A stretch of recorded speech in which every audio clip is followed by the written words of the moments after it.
Bonjour à tous et bienvenue si vous nous rejoignez sur Public Sénat pour suivre la suite des auditions menées par la commission d'enquête sur l'éducation et la perte de repères républicains ici au Sénat. Pour vous resituer cette commission d'enquête, elle a été créée à la demande du groupe UMP à la fin du mois de janvier au lendemain des attentats meurtriers qui ont frappé la France. Son but, répondre à cette question: comment faire ou refaire de l'éducation le creuset des valeurs de la République et lutter contre les difficultés rencontrées par les enseignants dans l'exercice de leur métier. Cette commission d'enquête auditionnait ce matin Laurent Bigorgne, président du think tank libéral l'Institut Montaigne.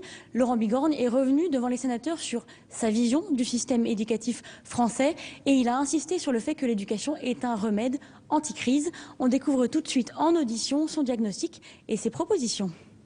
Nous débutons aujourd'hui nos auditions en recevant donc Monsieur Laurent Bigorgne, directeur général de l'Institut Montaigne.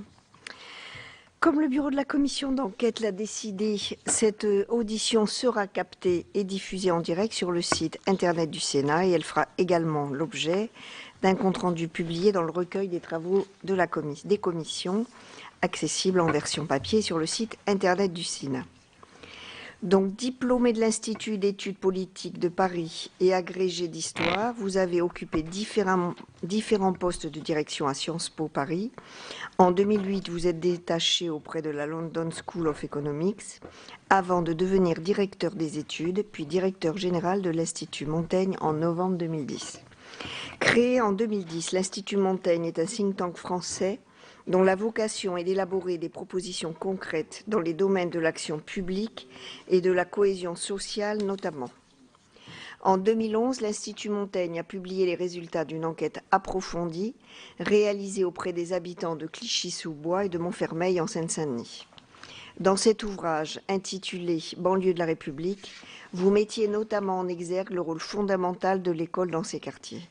La Commission a souhaité vous entendre pour recueillir votre analyse des difficultés rencontrées par l'école dans sa mission de transmission des valeurs républicaines, ainsi que celle des enseignants dans l'exercice de leurs fonctions. Vous pourrez sans doute éclairer nos travaux sur des solutions à mettre en œuvre pour rétablir l'école dans sa mission d'intégration et de formation de futurs citoyens. Avant de vous passer la parole, le formalisme des commissions d'enquête me conduit à vous demander de prêter serment. Je suis également tenue de vous indiquer que tout faux témoignage devant notre commission serait passible des peines prévues aux articles 434-13 à 434-15 du Code pénal. En conséquence, je vous invite à prêter serment de dire toute la vérité, rien que la vérité. Levez la main droite et dites « je le jure ». Je jure. Selon l'usage habituel, je vous propose de nous faire part de vos observations durant une quinzaine de minutes, après quoi notre rapporteur pourra vous poser ces questions. Je vous remercie. Madame la Présidente, merci. Je commencerai ce propos rapide en indiquant qu'il y a une forme de paradoxe à me trouver ici au Sénat ce matin. Et ce paradoxe s'inscrit dans la longue durée. Au fond, un observateur étranger, distant de nos débats domestiques, distant de nos institutions, marquerait de l'étonnement à constater qu'en 2015, nous revenons exactement, à peu près au point où nous avaient laissé les événements de l'automne 2005. Et ce paradoxe vient de ce que ce visiteur étranger s'interrogerait sur ce que nous avons fait pendant ces 10 ans, sur ce que nous n'avons pas fait pendant ces 10 ans, sur ce que nous avons mal fait pendant ces 10 années. Où est le paradoxe? Le paradoxe, c'est que cette similarité, ce sentiment de répétition assez insupportable entre 2005 et 2015 est au fond assez normal. Il est assez normal dès lors qu'on accepte la logique qui consiste à regarder ce que sont les grands indicateurs du tableau de bord de l'état de la jeunesse de notre pays. Premièrement, si on regarde à la fois les indicateurs produits nationalement dans le cadre du service public par l'ADEP, qui est au fond l'INSEE de l'éducation nationale, si on croise ces données sur les performances de notre système scolaire avec les données produites par l'Université de Boston dans le cadre de ce qu'on appelle PEARLS, qui est le programme sur l'évaluation des acquisitions à 9 ans, si on regarde le programme que vous connaissez bien des acquisitions à 15 ans, celui de l'OCDE, PISA, on se rend compte, au final, qu'en 15 ans, et particulièrement ces dernières années, Notre système est devenu éducatif toujours moins performant, toujours plus inégalitaire. Je rappelle à votre Assemblée que les résultats en classe de 6e, ça a été montré par un sociologue réputé, sont meilleurs prédicteurs de la délinquance. Premier point. Deuxième point, toujours en regardant ou en examinant les politiques publiques et en s'interrogeant sur les causes qui font que rien n'a changé entre 2005 et 2015, la situation dramatique de l'apprentissage des moins qualifiés, qui est une politique publique en déshérence. Et si je regarde ces 2 dernières années, les chutes des entrées en apprentissage des jeunes les moins qualifiés, je ne peux pas dire que nous sommes donnés collectivement les moyens de réussir cette politique publique. Si je regarde maintenant le taux de chômage des jeunes depuis 2008, je ne peux que constater son augmentation très forte dans notre pays, beaucoup plus forte que chez la plupart de nos voisins. Je rappelle qu'aujourd'hui, le taux de chômage moyen des jeunes est en gros 2 fois, même 2 fois et demi désormais, celui de la population active. Ces faibles performances, je le disais et je l'illustrais s'agissant des performances de l'éducation, s'accompagnent de fortes inégalités. C'est-à-dire que nos politiques publiques, non seulement ne sont pas performantes, mais en plus elles sont, d'une certaine façon, dans leurs résultats, parfois dans leur organisation, contraires aux principes d'égalité qui évidemment fondent, comme d'autres piliers, notre République. Au final, ayant dit tout cela, je constate que notre pays, au moment d'entrer dans la question que vous nous proposez d'aborder, cumule 5 caractéristiques et qu'il est sans doute le seul en Europe, peut-être le seul dans l'OCDE à les cumuler. La première de ces caractéristiques, c'est donc un système éducatif peu performant et qui fige assez tôt le destin scolaire, la trajectoire future de ses élèves. La deuxième de ces caractéristiques, c'est qu'aucun dispositif public, privé, aucun dispositif social ne parvient à récupérer l'échec scolaire et que le maigre filet de l'apprentissage concerne, je le disais tout à l'heure, de moins en moins de jeunes non qualifiés. La troisième, c'est que notre système de formation professionnelle, celui des adultes, est relativement déficient dès lors qu'il s'agirait de concentrer l'intervention, notamment l'intervention des moyens publics, sur ceux qui en ont le plus besoin. Quatrième caractéristique, notre démographie, et en cela nous sommes assez singuliers en Europe, est relativement dynamique. Ce qui veut dire que nous envoyons au front de l'échec scolaire puis de l'échec social, et de l'échec professionnel, un nombre toujours plus important de jeunes. Je ferai un petit calcul démographique devant vous pour me montrer dans un instant. Cinquième caractéristique, nous sommes un pays de tradition migratoire. Mauvais système éducatif, en tout cas mauvaise performance, pardon, je corrige, du système éducatif, système d'apprentissage en déshérence, formation professionnelle qui ne parvient pas à corriger ses premières inégalités, démographie dynamique, immigration relativement importante. Voilà au fond les 5 piliers d'une vaste bombe à retardement. Pourquoi je disais qu'on peut faire un calcul démographique assez simple? Prenons la tranche des 15-29 ans, qui est la tranche statistique que l'on repère. On peut considérer que donc sur une génération de cette tranche, on produit chaque année en gros 150 000 jeunes, vous le savez, qui sortent du système sans diplôme à l'âge de 16 ans. 15 fois 150 000, c'est en gros, sur une génération, un stock de 2 250 000 individus. Si je prends la note du CAE, du Conseil d'analyse économique, sur les jeunes qui datent d'il y a 2 ans, on constate qu'en France, il y a en gros 2 millions de nets, c'est-à-dire de gamins qui ne sont ni en emploi, ni en formation, ni à l'école. Ce qui veut dire que dans le meilleur des cas, sur une génération, sur un stock de 2 250 000, on sait en mettre 250 000 au travail, on sait faire avoir une vie sociale, économique normale, en gros à 10% de ces individus. Voilà quel est notre niveau de performance, d'inclusion, au moment où, au fond, la vérité parle, c'est-à-dire au moment où on passe du système scolaire au système à la vie, à l'emploi. D'où vient ce problème? Je crois qu'il y a plusieurs caractéristiques et il faut les rappeler ici au Sénat. Premièrement, nos politiques publiques sont conduites sans continuité. Combien de ministres de l'Éducation nationale sur une décennie? Combien de directeurs généraux de l'enseignement scolaire? Qu'on ne vienne pas dire aux citoyens qu'il y a continuité dans le service public, qu'on ne vienne pas dire aux citoyens qu'il y a continuité de l'effort, continuité de la vision. Votre commission est allée sur le terrain, elle aura vu des enseignants. Je pense que même serait bien en peine, depuis 2007, de faire l'archéologie des différents dispositifs de remédiation qui leur ont été proposés à peu près à chaque rentrée, de façon à la fois souvent sous-financée, sous-exécutée, pas évaluée.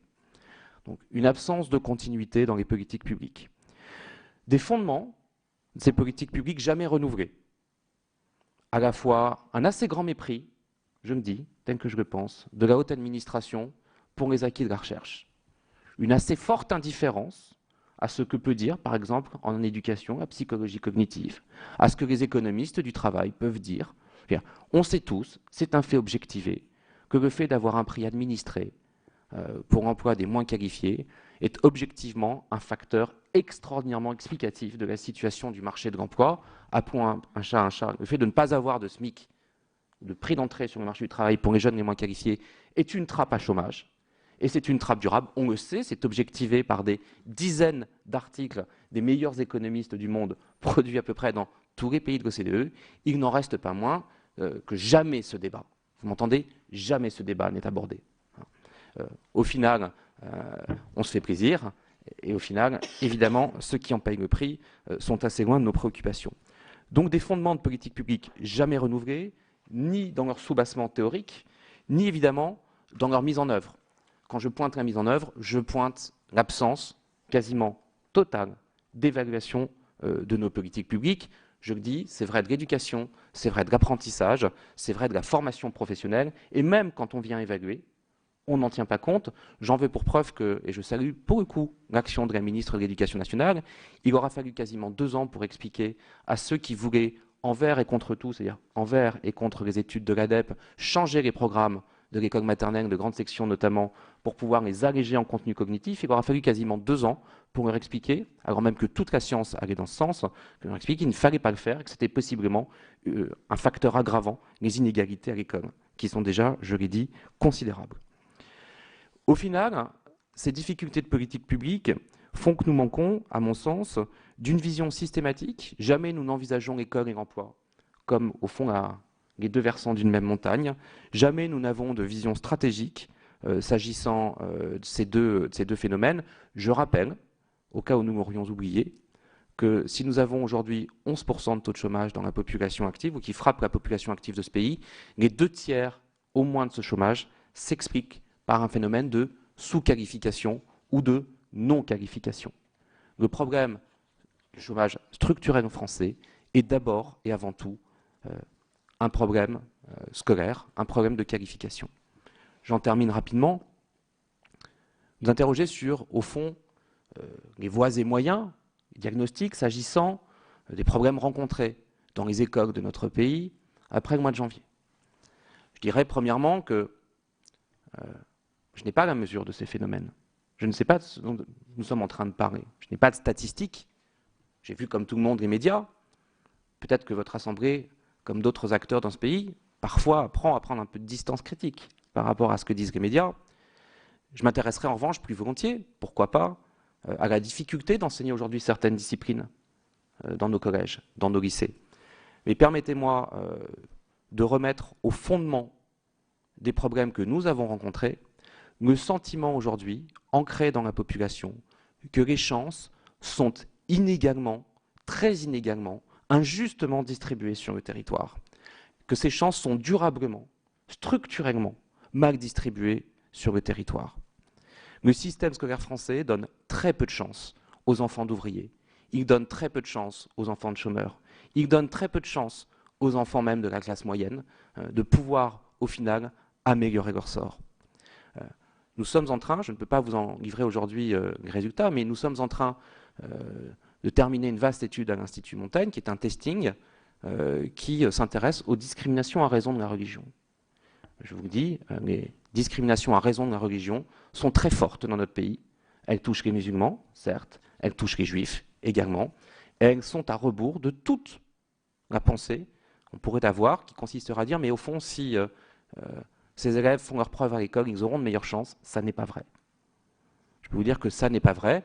Aujourd'hui, quand on teste des CV par le testing de jeunes musulmans qui ont un parcours ordinaire et de jeunes musulmans qui ont un parcours extraordinaire, marqué sous le sceau de la méritocratie, d'un bac mention très bien, d'un certain nombre de diplômes, de stages, d'efforts individuels accomplis, on se rend compte qu'il n'y a aucune élasticité.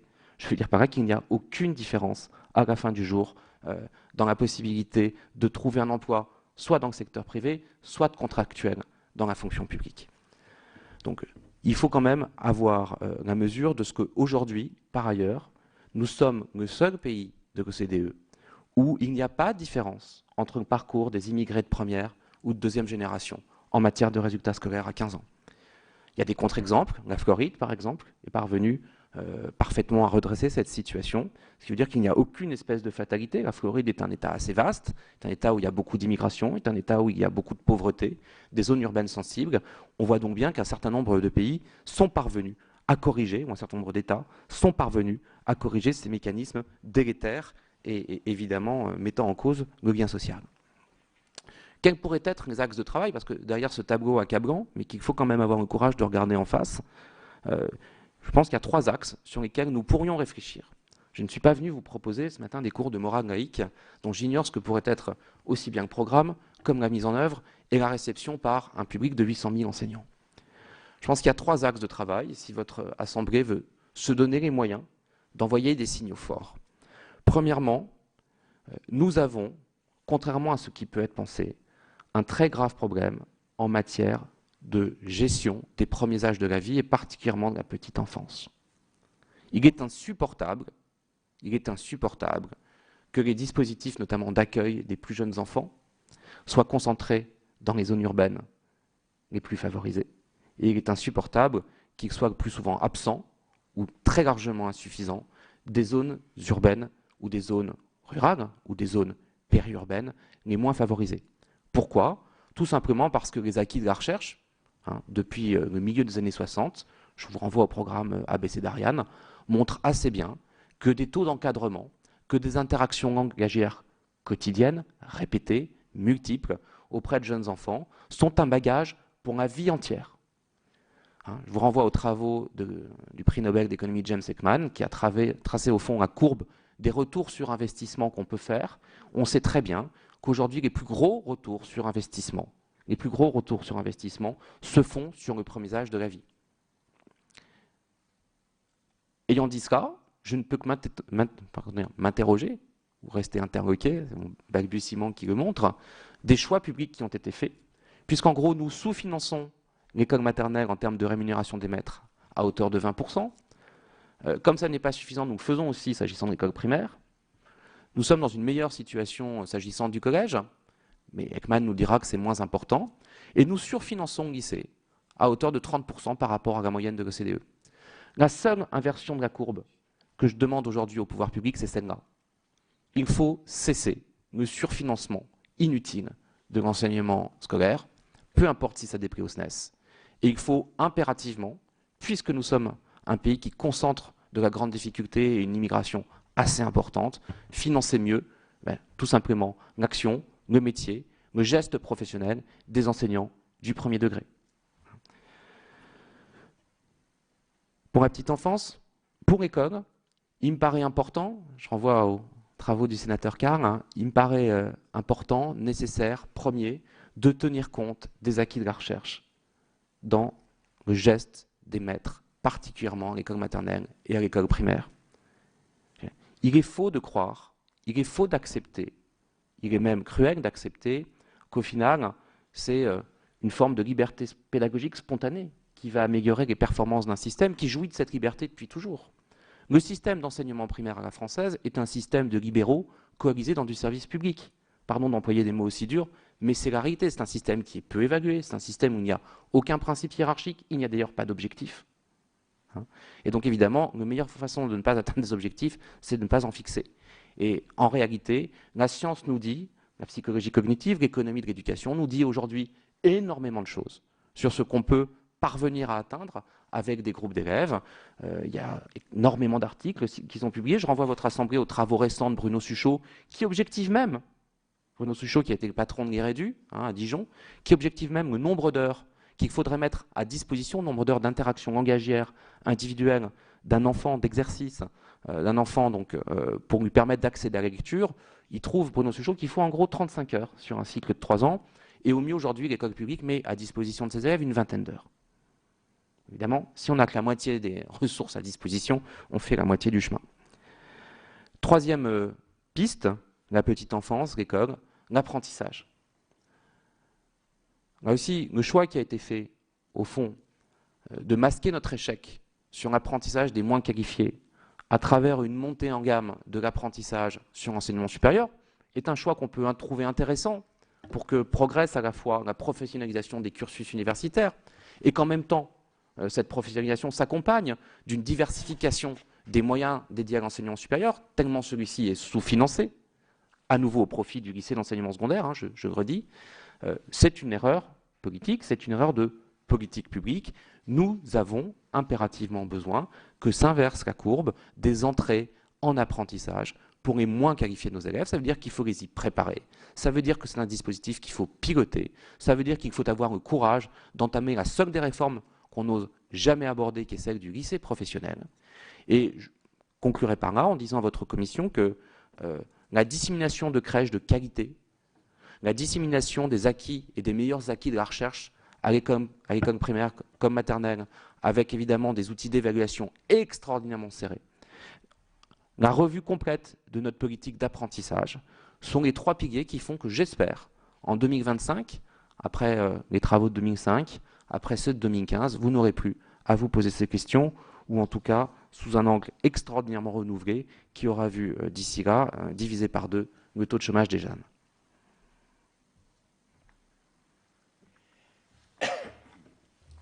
Merci beaucoup. Donc, je vais donner la parole à Jacques Grosperrin pour les premières questions. Merci, Président. On coupe la parole. Merci, Président. Je voudrais d'ores et déjà remercier Laurent Bigorgne d'avoir accepté notre invitation et surtout pour le travail formidable qu'il dirige au sein et avec son équipe au sein de l'Institut Montaigne, parce que nous lisons régulièrement toutes ces publications et vraiment avec beaucoup d'intérêt. Et on sent véritablement qu'il y a de la recherche, il y a des acquis, et puis il y a surtout des aspects scientifiques que vous réutilisez. Et ce n'est pas simplement une lecture ou une écriture de documents suite à des difficultés qu'on pourrait observer. Moi, j'ai plusieurs questions à vous poser, mais avant tout, lorsque vous parlez de morale laïque, je m'interroge parce que je ne suis pas sûr qu'on puisse enseigner la morale, et enseigner la morale, ça voudrait dire faire plutôt des sermons. Donc je pense que c'est peut-être plus intéressant d'utiliser des disciplines pour faire passer d'autres types de valeurs républicaines. Et puis sur l'apprentissage et le collège unique, on s'interrogera, mais je pense que Jean-Claude Carle vous posera des questions à ce sujet. Moi j'ai plusieurs questions. La première question, c'est comment renforcer la transmission des valeurs républicaines dans les établissements scolaires? Est-ce que le contenu des enseignements et l'organisation de la vie scolaire au sein des établissements vous semble-t-il adaptés? Vous avez parlé tout à l'heure de la difficulté d'enseigner certaines disciplines, si vous pouviez le développer. Et que pensez-vous à cet égard des mesures annoncées par la ministre de l'Éducation nationale, notamment sur l'enseignement moral et civique qui sera mis en place à la rentrée 2015? J'ai d'autres questions. La deuxième question, ou je vous laisse répondre à chaque question? Oui, c'est peut-être aussi bien. Oui. Je poserai la deuxième question juste après. Merci infiniment. Comme nous sommes moins nombreux aujourd'hui, du fait du troisième tour des élections départementales, comme nous l'a expliqué notre présidente. Voilà. C'est aussi ça la République. C'est important. Merci Madame la Présidente. J'avoue ma totale incompétence. Donc peut-être vous fais-je perdre votre temps. Ma totale incompétence en matière de réflexion ou d'apport décisif s'agissant de la transmission des valeurs. Non pas que ce sujet ne m'intéresse pas, j'ai été enseignant moi-même, en collège, en lycée, à l'université. Je trouve que c'est un magnifique sujet. Ma conviction, mais qui est plus qu'une conviction, c'est-à-dire que la situation globale du système éducatif français tend malgré tout à montrer que dès lors que vous faites arriver, et d'ailleurs cette question est claire d'un jour nouveau, celle du collège unique, dès lors que vous faites arriver en classe de 6e de façon répétée des cohortes qui, à raison de 20%, maîtrisent mal la lecture, maîtrisent mal l'écriture, maîtrisent mal le calcul, ne comprennent pas un texte simple, ne comprennent pas les objectifs fixés par les enseignants. Vous pouvez derrière avoir les plus beaux programmes d'histoire, d'éducation civique, de géographie, de français. Vous pouvez enseigner le code, vous pouvez enseigner le latin, le grec. Vous laisserez entre 20 et 40% hein. Au fond, la cohorte de ceux qui sont en situation de très grande difficulté est de 20%, la cohorte de ceux qui ont des acquis fragiles est de 20% supplémentaires. Il faut aussi accepter de le regarder comme ça. C'est comme ça que PISA nous le présente, s'agissant en tout cas des performances à 15 ans. Donc dès lors que vous avez une cohorte aussi importante, et que par ailleurs, cette cohorte, vous le savez bien, n'est pas disséminée sur les territoires de façon égale. Cette cohorte, elle est concentrée sur certains établissements, donc elle pèse particulièrement sur certains des collègues de l'éducation nationale, qui au fond se trouvent dans des établissements qui vont cumuler toutes les difficultés. Je vois assez mal, s'agissant de ces élèves qui sont en très grande difficulté, qui de toute façon n'ont pas la maîtrise d'un texte simple, je vois assez mal ce que le changement d'un programme, avec toute la difficulté qu'on sait, avec toute la capillarité qui est aussi nécessaire pour qu'arrive au bout de la chaîne et des différentes terminaisons nerveuses, les consignes ministérielles, je vois assez mal ce que va être l'impact de ce type de mesure. Je veux dire par là que cette question me fait assez fortement penser au débat, désormais récurrent tous les 3 ans quand on paraît PISA, qui atteste que l'école française est une école de la défiance, c'est-à-dire une école où les enfants n'ont pas confiance. Alors, est-ce que c'est au fond la confiance ou cette absence de confiance qui crée les mauvais résultats, ou est-ce que ce sont les mauvais résultats qui créent cette absence de défiance? Je pense pour ma part que, effectivement, de mauvais résultats que les enfants savent parfaitement objectiver. S'ils sont dans des fratries, ils ont des amis, des voisins de palier, des cousins, des cousines, que les parents savent très bien identifier.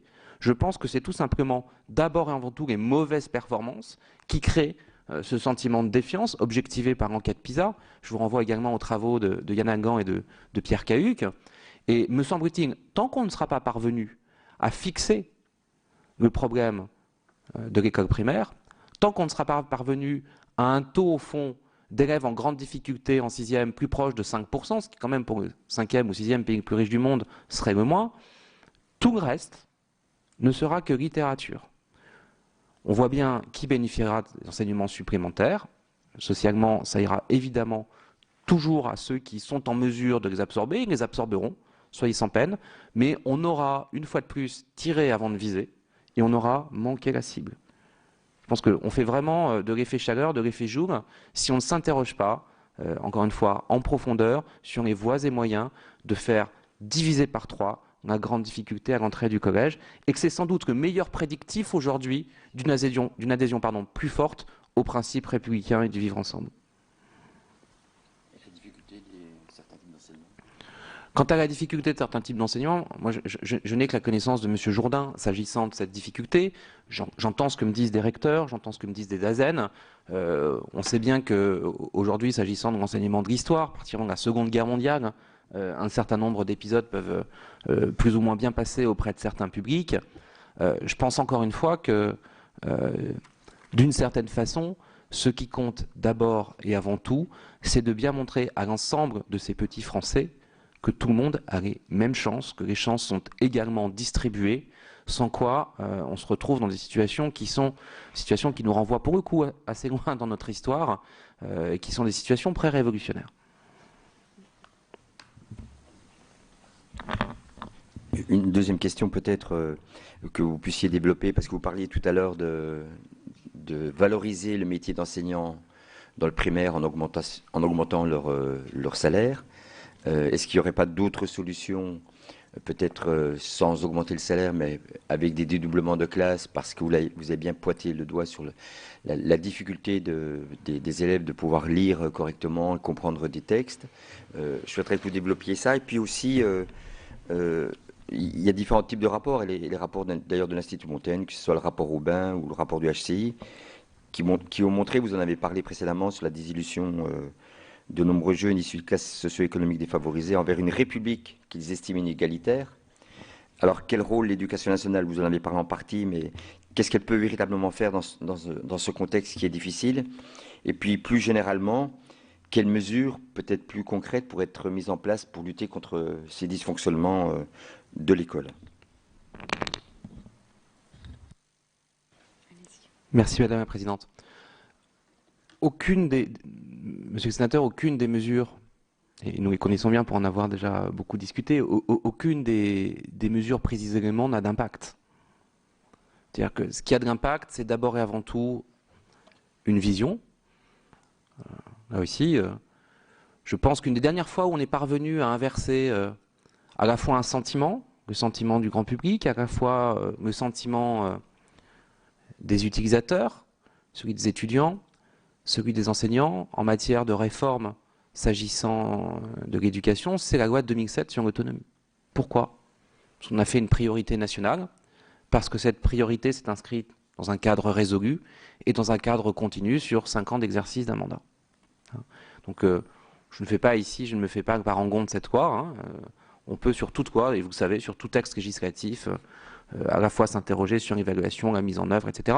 Il se trouve que je crois que de 2004 à 2007 a cristallisé en France une pensée sur l'autonomie universitaire et que cette pensée s'est intégrée à un programme présidentiel, et que ce programme présidentiel a montré que, au fond, une parole préélectorale était suivie des faits. J'ai le sentiment que, s'agissant de l'école primaire, on est un peu face au même défi. Et c'est pour ça qu'il faut savoir, comment dire, actionner tous les leviers en même temps. Il y a le levier de la rémunération, et je pense que c'est un levier important s'agissant du primaire, s'agissant par ailleurs de catégories de fonctionnaires que le législateur a choisi de faire recruter désormais à Bac+5, donc à un niveau de cadre. Donc là, il faut être cohérent à un moment ou à un autre. Si on veut attirer les meilleurs d'une génération vers ce métier, il faut être capable de leur dire qu'ils n'auront pas les moins bons salaires de l'ensemble des diplômés de même niveau, me semble-t-il. S'agissant des conditions de travail, plutôt que de parler de dédoublement, s'agissant des conditions de travail, oui, effectivement, il faudra avoir le courage de dire que, objectivement, les conditions d'enseignement au pied de la montagne Sainte-Geneviève ou même à son sommet ne sont pas exactement les mêmes qu'à Trappes, à Clichy-sous-Bois ou à Montfermeil. Et donc, apparemment, ça nécessite sans doute de mieux calibrer l'effort public en matière de rééquilibrage des chances. Mais troisième élément, je dis qu'il faudra tout faire de front.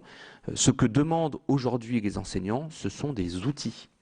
Ce que demandent aujourd'hui les enseignants, c'est qu'on les aide davantage en fixant scientifiquement un certain nombre de priorités, en les déclinant sous forme d'outils papier, d'outils numériques, d'outils pédagogiques, et que ces outils leur permettent d'organiser la progression des élèves les plus en difficulté.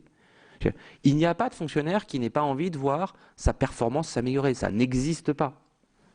Les fonctionnaires sont comme les salariés du privé, ils ont envie de réussir leur mission. Et c'est particulièrement vrai des enseignants qui ont la plus belle des missions. Donc à partir de là, il faut aussi à un moment ou à un autre que la communauté nationale les entende. Moi je redis, je pense qu'aujourd'hui les enseignants du primaire sont mal considérés, trop peu rémunérés. Je pense qu'ils travaillent dans des classes qui sont trop importantes dans certains cas, pas dans d'autres, eu égard à la mission qu'ils leur est demandée. Je pense qu'ils sont parfaitement dépourvus d'outils. Faisons compte des manuels aujourd'hui qui restent figés 30 ou 40 ans en arrière, à un moment où nous étions en plein milieu de guerre de religion sur des visions pédagogiques du monde qui étaient complètement idéologisées.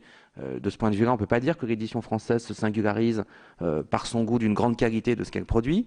Là aussi, on pourrait redire un rapport de l'inspection générale des finances et de l'inspection générale de l'éducation nationale l'a rappelé avec trop peu de force à mon goût et trop peu de reprises, mais c'est un secteur qui vit de la rente, et d'une rente qui ne se corrige pas et qui n'est appuyée sur aucune recherche scientifique. Quatrième point, derrière les outils, la question effectivement de l'inclusion des parents. Je pense qu'aujourd'hui, il y a une timidité très forte, encore des établissements scolaires à inclure les parents. Je regarde ce qu'avaient fait Luc Châtel et Jean-Michel Blanquer au titre de la mallette des parents. Je regarde les évaluations de l'École d'économie de Paris. Quand je vois qu'un dispositif qui ne coûte quasiment rien produit des effets aussi importants, j'ai une envie, comme à la fois contribuable, comme fonctionnaire, comme citoyen, c'est de le voir se déployer au maximum et partout là où on en a besoin. Et je pense que particulièrement pour des parents qui ont eu un rapport eux-mêmes difficile à l'école, particulièrement pour des parents qui n'ont pas été élevés dans notre système éducatif, il serait important que l'école sache s'ouvrir de façon beaucoup plus forte. Je ne parle pas de conseil d'administration, j'ai là-dessus une position assez ferme. Je parle effectivement d'un effort véritable d'inclusion des parents dans la salle de classe. Je sais que d'ores et déjà, je vais parler pour le coup, et vous m'en excuserez, d'établissements qui sont hors contrat. Dans les établissements Montessori, par exemple, quand des parents ne sont pas eux-mêmes passés par la pédagogie Montessori, on propose assez régulièrement à ces parents de passer 2 heures, 3 heures dans la classe un matin pour voir comment on y travaille. Et ça me semble très créateur de confiance, de transparence et de compréhension de ce que sont les stratégies pédagogiques déployées pour amener les enfants au meilleur niveau. Donc c'est tout cet ensemble qui est un ensemble à la fois de politique publique, qui est un ensemble culturel, qui est un ensemble juridique aussi, qu'il faut savoir pousser, et sans lequel, objectivement, nous n'arriverons pas, tellement aujourd'hui la situation de non-performance et d'inégalité du système est enquistée, nous n'arriverons pas, dans un délai raisonnable, à inverser la courbe de nos performances. Prenons la Floride, hein, quand Jeb Bush est parvenu à inverser les résultats d'un certain nombre d'écoles de son État, il est parvenu à le faire en 5 ans. Je cite cette durée un peu au hasard, mais elle correspond à un cadre de réflexion qui vous est cher. Il me semble absolument nécessaire de rappeler que ça n'est pas en expliquant à des fonctionnaires qu'on obtiendra des résultats dans 8 ou 10 ans au prix de sacrifices immenses commis à un instant T qu'on les mobilise le mieux. En éducation, il est faux de dire que les résultats viennent après 10, 15 ou 20 ans. On peut obtenir des résultats rapidement. J'espère avoir répondu, Monsieur le Sénateur, à vos 2 interrogations. Merci beaucoup. Si Jean-Claude Carle, à qui on a demandé de poser une question, ça s'appelle être sollicité, chers collègues.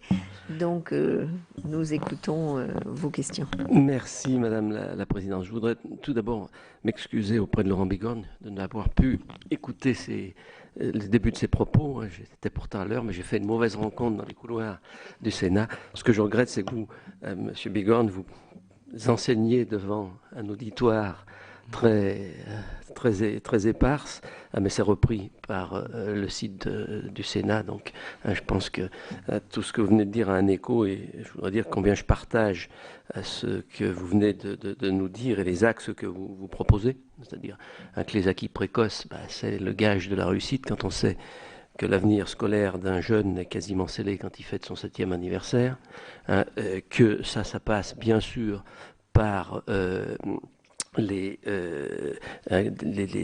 pédagogies qui permettent justement aux enseignants de pouvoir faire en sorte que les élèves captent ces acquis. Et puis 3e axe, celui de l'apprentissage, où là je suis tout à fait en phase avec vous.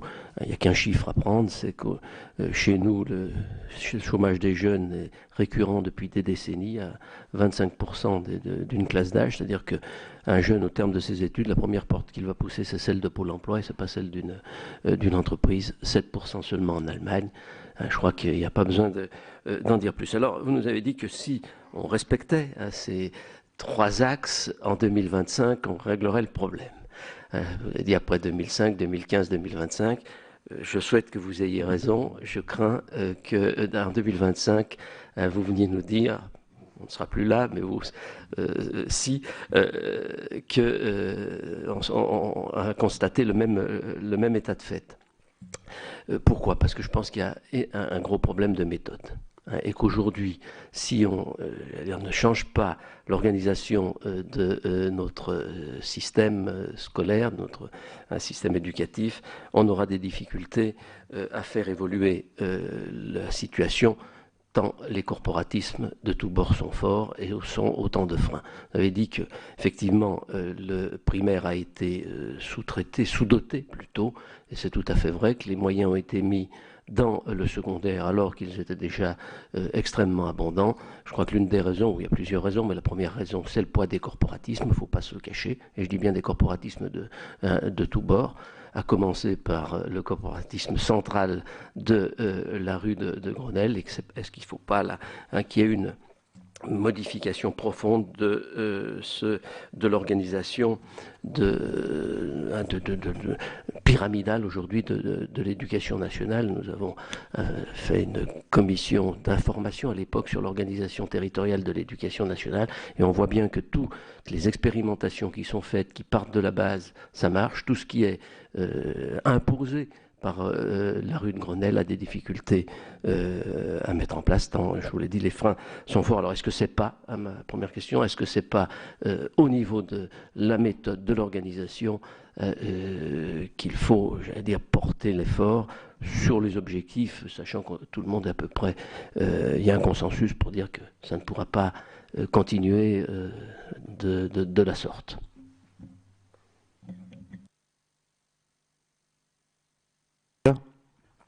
Merci beaucoup. Vous avez raison.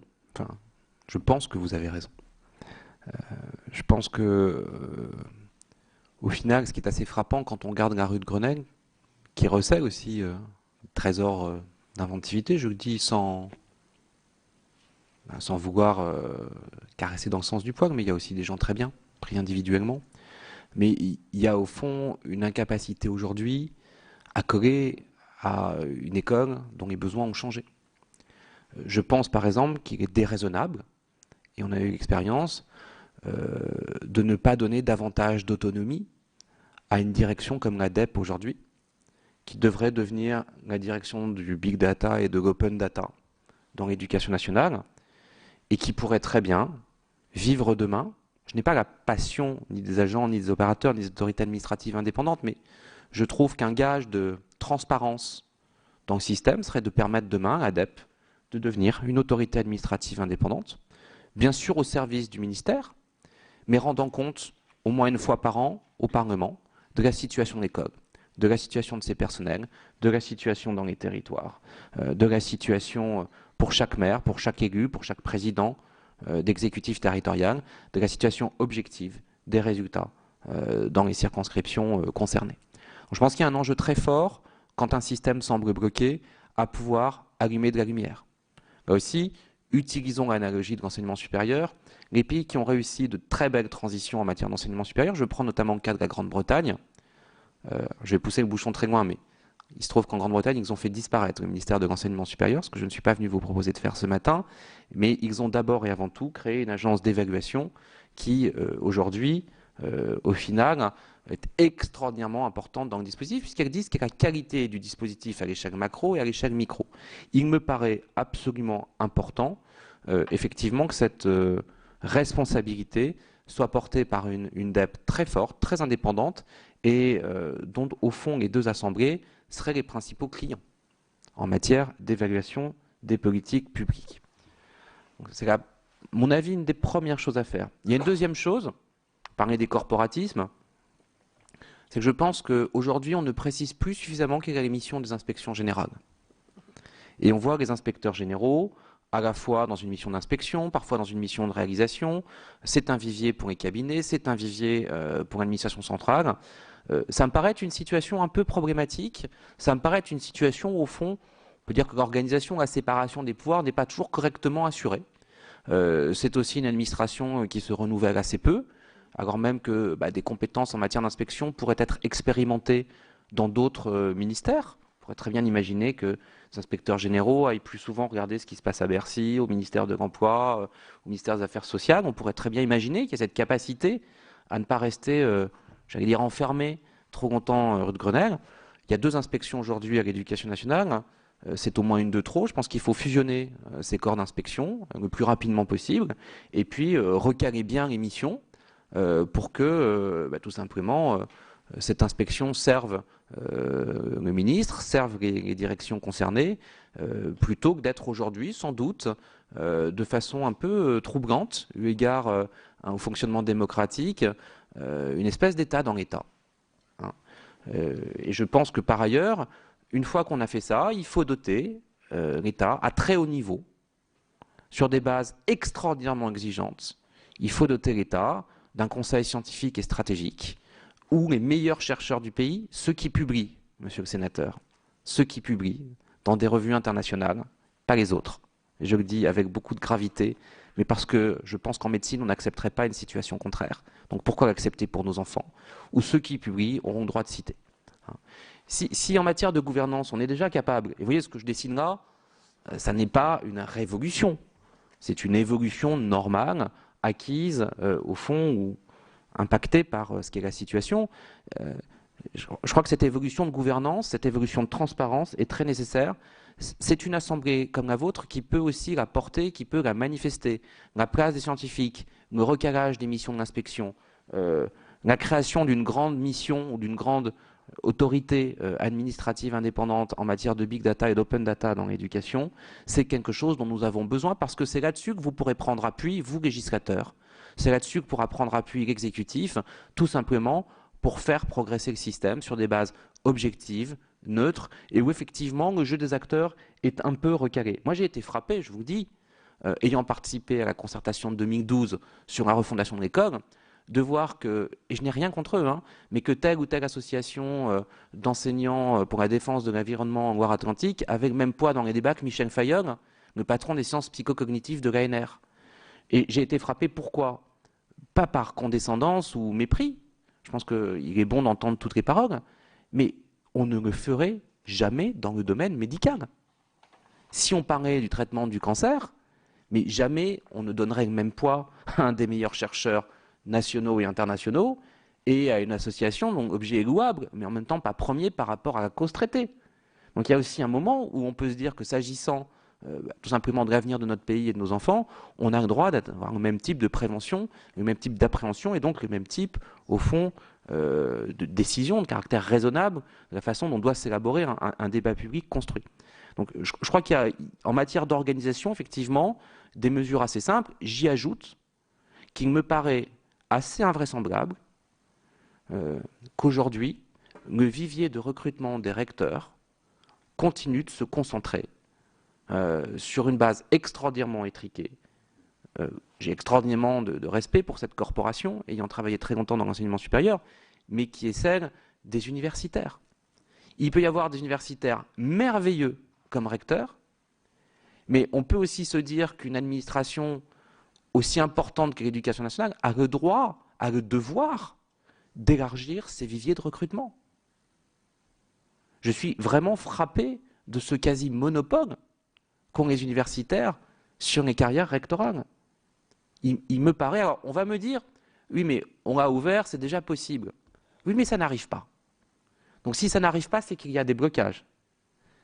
Et il appartient de souligner que ces blocages, au final, empêchent le renouvellement, empêchent l'oxygénation de ce corps. Et je pense que c'est un de nos problèmes, tant l'échelon rectoral, particulièrement dans le cadre des différents projets de revue de la décentralisation qui sont discutés en ce moment, ce job va être éminemment important pour la conduite fine du paysage éducatif, territoire par territoire. Donc je pense qu'on a là un vrai sujet.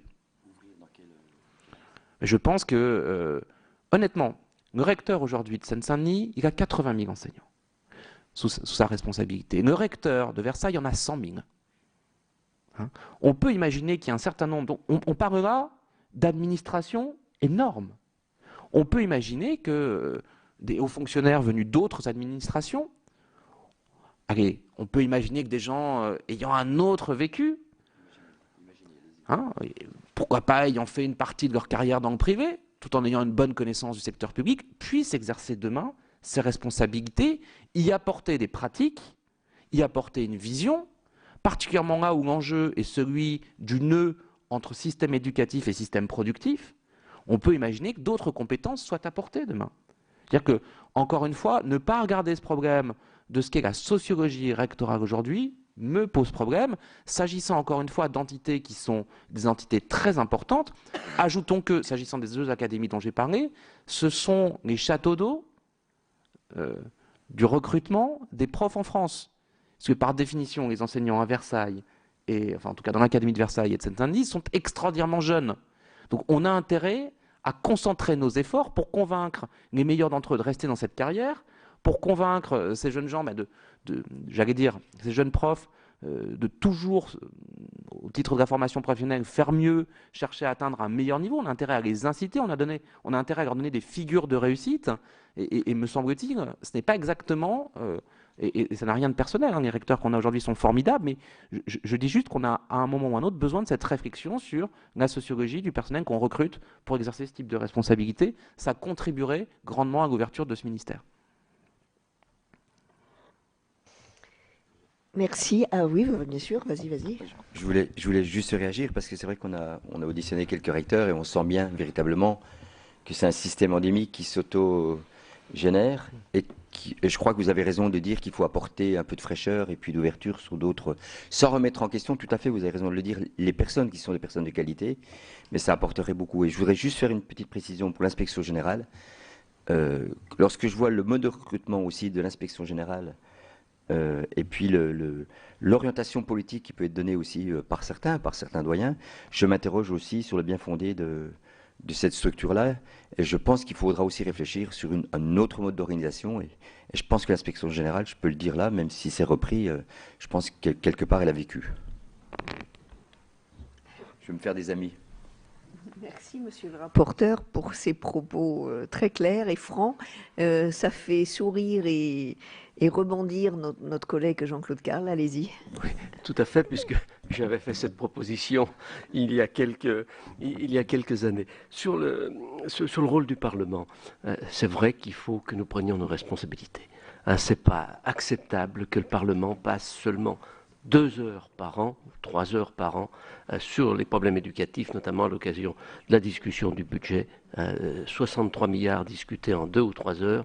On consacre autant de temps pour le budget des monnaies et médailles. Je crois que l'éducation, c'est quand même plus important, et c'est tellement important que je pense qu'effectivement, il ne faut pas la laisser au seul monde de l'éducation. Et je voudrais revenir sur la maternelle, dont vous avez dit l'importance et l'absence, justement, dans certaines zones, des zones rurales ou des zones urbaines en difficulté. Est-ce qu'il n'y aurait pas une mesure qui finalement est inscrite dans la loi Jospin de 89, qui était d'accoler la dernière année de maternelle au CP et au CE1, ce qui rendrait de fait obligatoire la scolarité de cette dernière année de maternelle. Est-ce que ça ne serait pas, j'allais dire, une solution qui pourrait être mise en place?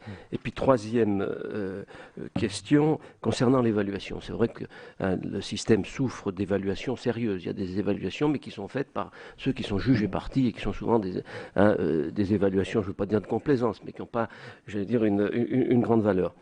Alors, faut-il que le système d'évaluation reste à l'intérieur du système éducatif ou qu'il y ait une agence indépendante qui pourrait évaluer l'éducation nationale, mais aussi d'autres corps du secteur public qui souffrent de la même chose? La Cour des comptes a souvent l'occasion de le dire dans ses rapports.